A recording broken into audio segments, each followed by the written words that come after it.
Coming off a big win against San Diego State, you're kind of talking a little bit about the maturity of this team to see how they would kind of handle this challenge, and obviously seems like they did. They absolutely did, and that's what I told them after the game. I was really proud of that mature approach. I mean, we haven't beat Air Force like that ever, and it's hard to do. I mean, that was by far the best we've guarded them. I mean, Air Force, we know what they're coming off of. They're playing their best basketball right now, so. Kudos to our guys. And my staff did a great job of it. It's tough to prep that quickly for that team, and because you gotta try to simplify it, and you gotta get a lot in a short period of time. And my hats off to my staff and my players. They did a remarkable job.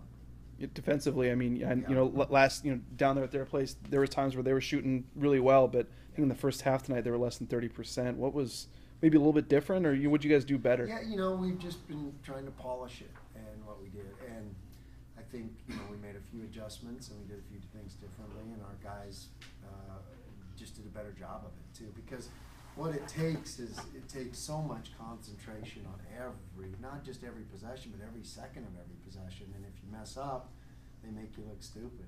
And our guys just, that was by far the most attention to detail we've ever had against Air Force. I think with how well he's been playing, if people would say, well, Derek only had 13, then people might say, well, you guys might be in trouble some nights. I mean, to get the production you did out of Rob with 12 points, and even David had a couple post baskets, and Joe and some of the other guys. What's that say that on a night maybe you don't need Derek on a night like this to score 30? Yeah, and he only played 26 minutes, and so that's big. That's really big, because that's a lot of weight. You can't do it for 18 straight games.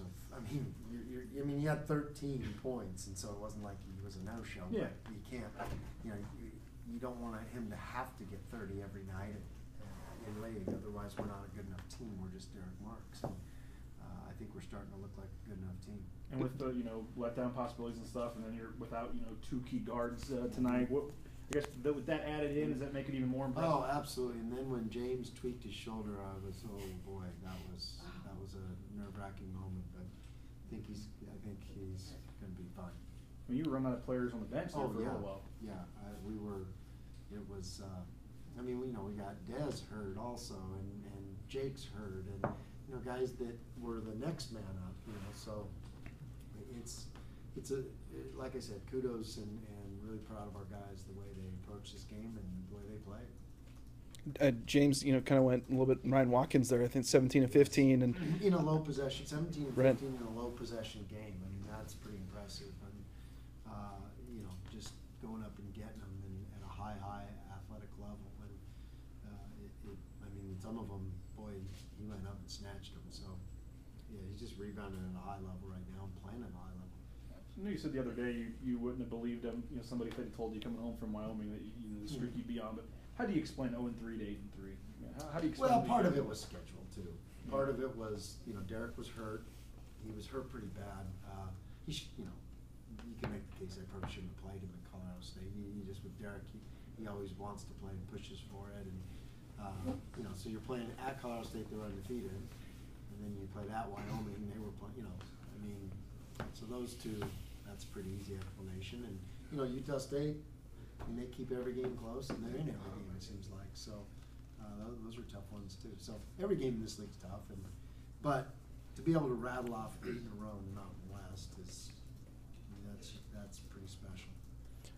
David, was able to play pretty well, play a good amount of minutes and score. And he said kind of the game plan a little bit was to that you guys wanted to go inside. And I know the first time you played Air Force, maybe didn't do it quite as much as you did tonight.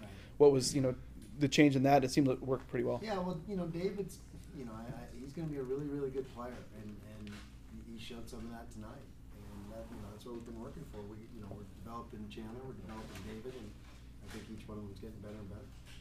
How much fun is this team to coach? I mean, you're down the home stretch, you and your staff, and you guys having a ball with this group? Well, they are. It's fun in the way that that's an interesting comment, because as a coach, your head's down, and we're not allowed to smile until the whole thing's over and enjoy it. But what we do enjoy is these guys showing up to work, and these guys having this mature approach. They're a fun group to be around. They like each other. They play well together.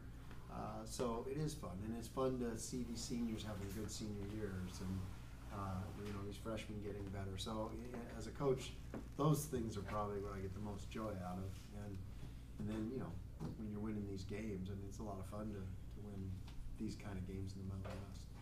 And you'll be in sole possession of second place, I guess, half game out of first by the end of the night, since those two teams play each other. I mean, I guess with the 8th in a row, I mean, just when you always talk about how hard this conference is, and to see where you're at with 7 conference games left and everything you've won, it's still attainable, I guess. Yeah, absolutely. It's in our control, and there's going to be a lot that goes on, and we're going to have to play a high-level basketball to stay where we are and keep fighting to do that. I mean, our next 2 games on the road, and the next one at Fresno, they handed us our hats last year. I mean, when we played them at Fresno, so we're going to, we're against anybody. You're going to have to play really well, but this is going to have to be a great game for us. I'm sure you want to elaborate on why they were suspended, but disappointing, I guess, at this point in the season absolutely. when you're rolling to have those guys do something. Absolutely. You hate to have to deal with something like this, but just because we're winning games and just because we are where we are doesn't mean we change who we are. And we have standards, and my job first and foremost is to be an educator, and that's where we are with it. And then I'm a coach after that. So you never want to do it, you never want to be in this position, but it's also the reason we are where we are, because my coaches hold these guys to a standard, and when we deviate from that standard, you're accountable for Now, it. the release just said tonight, but is this a one-game thing? Well, or is we'll it- cover that outside. Coach, to see a guy like Rob